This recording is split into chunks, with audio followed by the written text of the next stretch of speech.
Centers for Medicare and Medicaid Services, 2019 CMS National Provider Compliance Conference.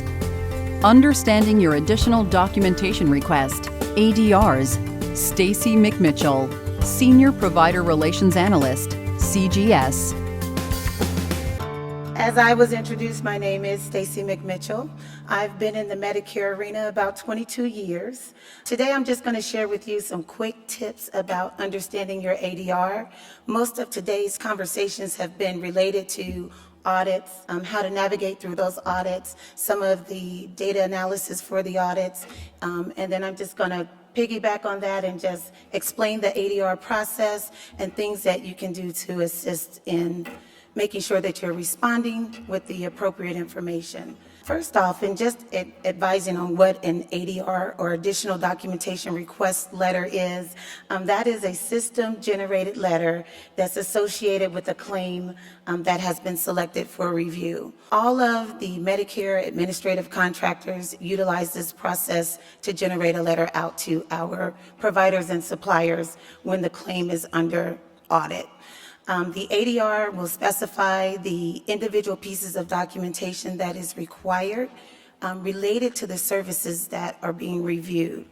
And the ADR may be initiated as part of a pre- or post-pay basis. So pre-pay, meaning your claim has been submitted, there's an edit in the system that will stop that claim for review, and it will kick out a letter to that payee address or correspondence address that's on file. And then post-pay, same process, it's just that we're looking at the claims after payment, and that same letter will be kicked out depending on the audit, the reason for the audit. Maybe it's a HCPCS code, or maybe it's general for that P10.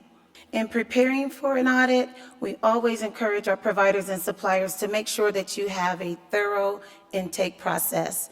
Take advantage of the time that you have, that face-to-face time with the beneficiary or with their representatives or with the referral source to make sure that you, at a minimum, have access to the information that is necessary in the event that your claim is selected for audit. We also remind you that there should be a designated, or you should implement a process to respond timely to those ADRs, having those established relationships with your referral source, making sure that they understand the importance of them responding to your request for information so that you in turn can respond to the request for additional documentation timely. And then lastly, always be mindful of the time frames in which to respond. We'll look at a few examples of the letters that our contractors are sending out to our supplier, but it always has the time frame in which you need to respond before the claim is deemed an error for a lack of a response. So here's an example of the MAC ADR letters. And the things that we like to point out in this letter is that when you're responding, keep in mind that depending on the contractor, they could be national, or even if they're isolated to their territories, your request for documentation is not the only one that they're focusing on. So make sure that you include a copy of the ADR letter with your response to the request. That way your documentation is paired up with the claim that's pending for review. Always review the beneficiary and the claim information to identify which claim is being pulled for audit, and then review the specifics of the claim to know how that claim was submitted to Medicare and the information that may be attached to it. And then in the body of the letter for the MACs, we always provide an itemized listing of the documentation that we're requesting or expecting in event of an audit. It's always best to submit any documentation related to the claim that supports the payment for medical necessity. And if an ABN has been issued, always include the ABN with your claim if you billed for a denial. Just because the claim is pulled for a prepay or post-pay basis does not always indicate that that payment has been made or will be made. So in the event that an ABN is involved, always include that with your response to the ADR.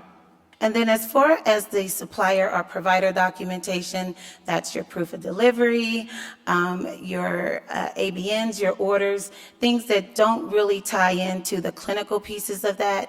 Make sure that that's always attached to the response for the additional documentation request. This next line is just an example from other contractors that may be submitting information to you to request additional documentation, but it's imperative that you are able to identify who's requesting the additional documentation. That is to ensure that your response goes to the appropriate contractor.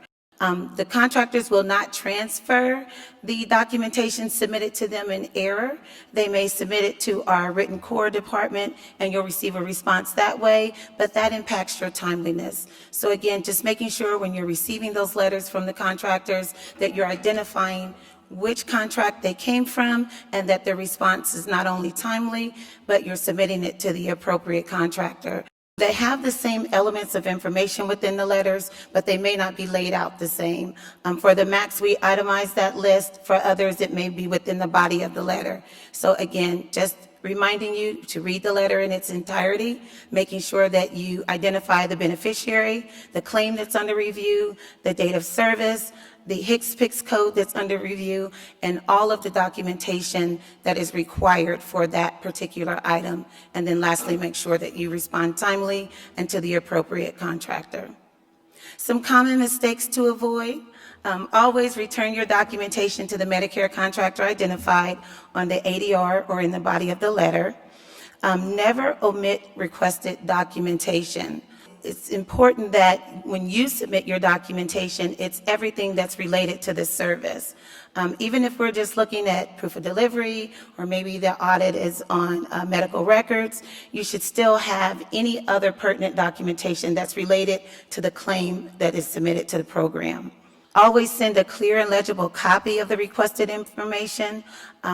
Do not highlight or add Post-it notes to the documentation. We're all in a virtual environment, meaning that if you're submitting hard copy documentation to the contractors, chances are that information is being scanned in and then disseminated to the operational areas that are going to work those cases. So when you highlight documentation or add Post-it notes to that, the documentation loses its integrity. When it's highlighted, that becomes a black mark on a scanned document, and we cannot read the content that's up under it. So make sure that you're not doing that. And if you're wanting to add emphasis to certain pieces of documentation, you can always use a cover letter in your request to highlight those pages or that piece of information that you're wanting to make sure that the reviewer hones in on.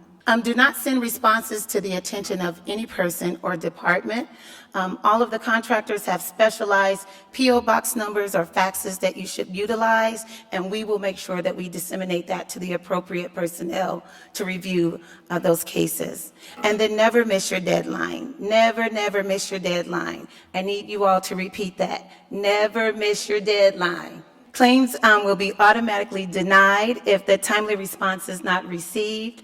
We talked about the appeals and impacts to supplier burden. It's very costly for the contractors to have to process an appeal and for you to have to navigate through that appeal. So responding timely the first time is the most appropriate thing to do. And then in the event of an additional denial, then you can focus on those areas that you need to secure additional documentation for.